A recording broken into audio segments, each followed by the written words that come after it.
15 अगस्त से पहले चीन का भारत पर कायराना हमला। म्यांमार के रास्ते चीन ने भेजे अपने पालतू सैनिक, भारत के सैनिकों ने ठोक कर गाड़ दिया जमीन में। जी हां दोस्तों, भारत और चीन के बीच क्या चल रहा है, एलएसी सीमा पर इन सब से तो आप वाकिफ हैं। लेकिन दोस्तों, चाइना कैसे भारत से पंगे लेने की कोशिश कर रहा है, यह शायद आप न जानते हो। और दोस्तों, बात वैसे भी म्यांमार बॉर्डर से है, भारत के उत्तर पूर्व के राज्यों से, जहां से कभी कभी खबर मेन स्ट्रीम मीडिया तक आने में समय लग जाता है। लेकिन दोस्तों, मैं आपको बताऊंगा कि कैसे कुछ दिन पहले ही चीन ने अपने पालतू सैनिकों को भेजकर भारत के पूर्वोत्तर राज्यों में अशांति मचाने की कोशिश करी। तो दोस्तों, वीडियो को अंत तक जरूर देखिएगा।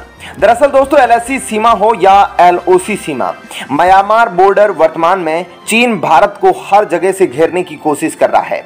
जहां चीन पाकिस्तान में एलओसी सीमा की तरह पाकिस्तान के सैनिकों के लिए बंकर बना रहा है, तो वहीं एलएसी सीमा पर उसने खुद भारी मात्रा में हथियारों की तैनाती कर रखी है। और म्यांमार तो चल ही चीन के समर्थन से रहा है। अब दोस्तों, हुआ यह है कि पूर्वोत्तर भारत के दो अलग अलग राज्यों में भारत म्यांमार बॉर्डर पर बीते मंगलवार को अचानक आतंकवादियों और भारतीय सैनिकों के बीच भारी गोलीबारी हुई। दोस्तों, यह घटना पूर्वोत्तर के आतंकवादी समूह द्वारा स्वतंत्रता दिवस के बहिष्कार के आह्वान के कुछ दिनों बाद हुई है। दोस्तों, भारतीय सैनिकों और आतंकियों का आमना सामना पहले अरुणाचल प्रदेश के पेंगसो दर्रे के पास हुआ था, जबकि फायरिंग की दूसरी घटना नागालैंड की नोकलाक जिले में घटी। दोस्तों, सरकार ने अपने एक आधिकारिक बयान में कहा कि आतंकियों ने मंगलवार सुबह तिरप चांगलांग इलाके में भारत म्यांमार बॉर्डर के पार से असम राइफल्स के सैनिकों पर फायरिंग की। लेकिन दोस्तों, मुद्दा यह था कि आखिर भारतीय सैनिकों पर फायरिंग किसने करी। तो दोस्तों, नागालैंड और united liberation front of Assam ULFA के उग्रवादियों के एक ग्रुप ने अचानक मंगलवार को असम राइफल्स कैंप पर हमला बोला। उग्रवादियों ने कैंप पर हमला करने के लिए रॉकेट से चलने वाले ग्रेनेड तथा लाथोड बमों का इस्तेमाल किया, जिसके बाद असम राइफल्स के जवान वीरता का परिचय देते हुए जवाबी कार्रवाई की और उग्रवादियों पर ताबड़तोड़ गोलियां बरसाई। एक सूत्र ने बताया कि इस गोलीबारी में किसी के मारे जाने की कोई खबर नहीं है।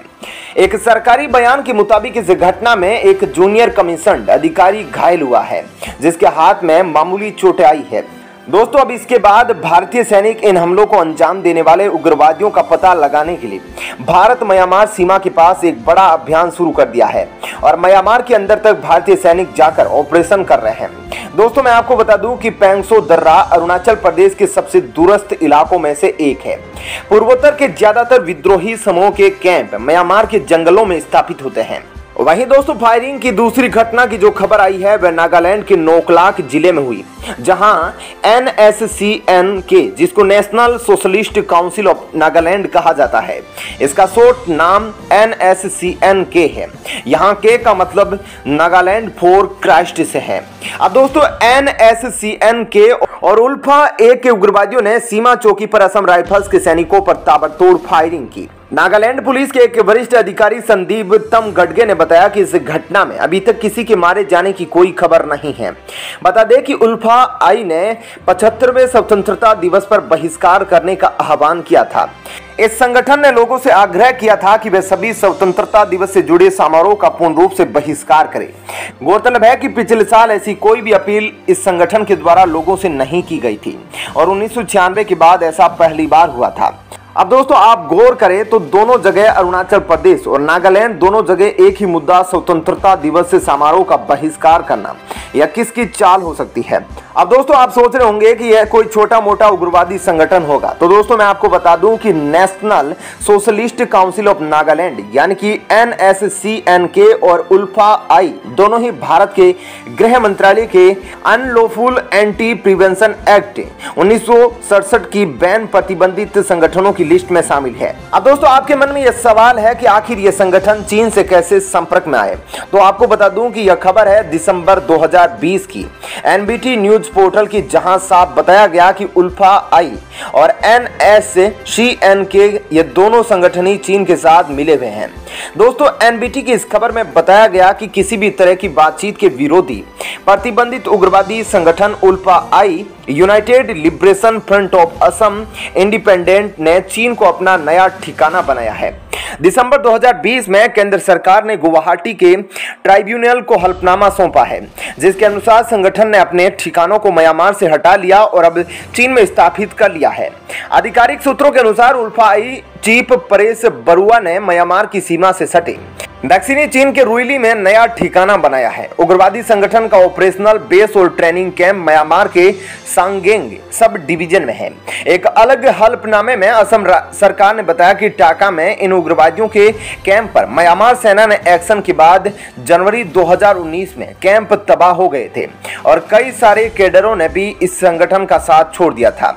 दोस्तों, इसके आगे उन्होंने बताया कि म्यांमार के सांगेंग सब डिवीजन में उल्फा ने नागा संगठन NSCNK की मदद से 8 ऑपरेशनल कैंप तैयार किए थे, जिनकी सूची राज्य सरकार ने सौंपी है। एफिडेविट के अनुसार उल्फा अपने IT एक्सपर्ट की मदद से वेब एक्टिविटी की तैयारी में भी लगा हुआ था, जो कि कानून प्रवर्तन एजेंसियों के लिए खतरे के तौर पर उभर रहा है। अब दोस्तों, मैं आपको बता दूं कि उल्फा आई का जो नया कैंप है चाइना में रुइली में, वह कहां है। तो दोस्तों, आसान भाषा में आप यह समझ सकते हैं कि यह म्यांमार के उत्तर में जब म्यांमार को पार करते हैं उनकी सीमा के साथ ही चीन का यह रुइली क्षेत्र लगता है, जहां चीन ने उल्फा आई और NSCN को पनाह दे रखी है और इनके कैंप है और यहीं से यह म्यांमार में घुसते हैं और बॉर्डर पार करते हुए नागालैंड, मणिपुर या अरुणाचल प्रदेश में घुस जाते हैं। अब दोस्तों, जैसा कि आप जानते हैं कि भारत के सामने अपने पूर्वोत्तर राज्यों को लेकर चीन की तरफ से एक बड़ा खतरा है और दोस्तों, चाहकर भी भारत म्यांमार से आए हुए लोगों को नहीं रोक सकता, क्योंकि भारत और म्यांमार के बीच एक ओपन बॉर्डर एग्रीमेंट है, जिसके तहत दोनों देशों की आर्मी एक दूसरे के अंदर 15 किलोमीटर अंदर घुसकर आतंकियों के कैंपों को तबाह कर सकती है। और दोस्तों, इसका एक कारण यह भी है कि म्यांमार और भारत के पूर्वोत्तर राज्यों के लोगों में आपसी रिश्ते भी है। कई भारतीय लोगों के साथ कई म्यांमार के लोगों के रिश्तेदार तो नागालैंड, मणिपुर में बॉर्डर पर बसते हैं। ऐसे में बॉर्डर सील करना कठिन हो जाता है। बेशक भारत और म्यांमार के बीच एक बॉर्डर है, लेकिन वह पूरी जांच पड़ताल के बाद आम नागरिकों के आने जाने के लिए खुला है।